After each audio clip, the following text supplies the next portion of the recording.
পানী আকৌ বাঢ়িছে চা মানে মাথাটো বেয়া হৈ গৈছে আকৌ দেই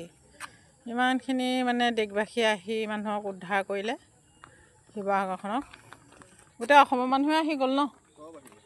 কোনো বাকী নাই মানে দেহে কেহে সহায় সহযোগিতা কৰি সকলোকে আদৰি পিনে ইমানখিনি কৰিলে আকৌ পানীখিনি এয়া বাঢ়িছে মানে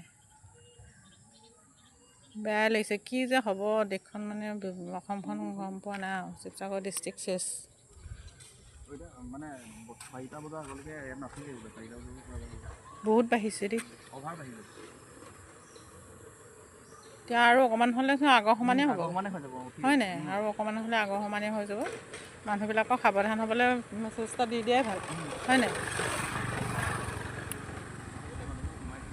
অঁ মানুহবিলাকৰ শান্তি নাইকিয়া হ'লেই এতিয়া আকৌ বস্তুবিলাক নমাব আকৌ উঠাব মানে কাক কেনেকৈ ধন্যবাদ দিব লাগিব সৰু ভাবিবই পৰা নাই মানে আকৌ দিশৰ পানীবিলাক বাঢ়িবলৈ আৰম্ভ কৰিছে দেখি একদম মানে বেয়াই লাগিছে গতিকেলৈ সকলোকে এইটো মেছেজে দিছোঁ সকলো আকৌ সাৱধান হৈ যাওক দেই নহ'লে আকৌ যিটো পৰিস্থিতি আকৌ শিৱসাগৰ ডিষ্ট্ৰিক্টত হৈছিলে আকৌ যে নহ'ব একো মানে নাই মানে এবাৰ কলিজা কঁপি গ'ল আৰু মানে কি হৈ যাব মানে একো ভাবিব পৰা নাই আৰু যিসকলে আহি দেহে কেহে সহায় সহযোগ কৰিলে তেওঁলোকৰ কাৰণে অশেষ ধন্যবাদ থাকিল মানে লাখ কোটি ধন্যবাদ আৰু তাতকৈ বেছি আৰু কিনো ক'ম ক'বলগীয়া একো ভাষাই নাই আজিলৈ আহিছোঁ সিমানেই সকলো ভালে থাকিব দীৰ্ঘায়ু হৈ থাকিব তাকে কামনা কৰিলোঁ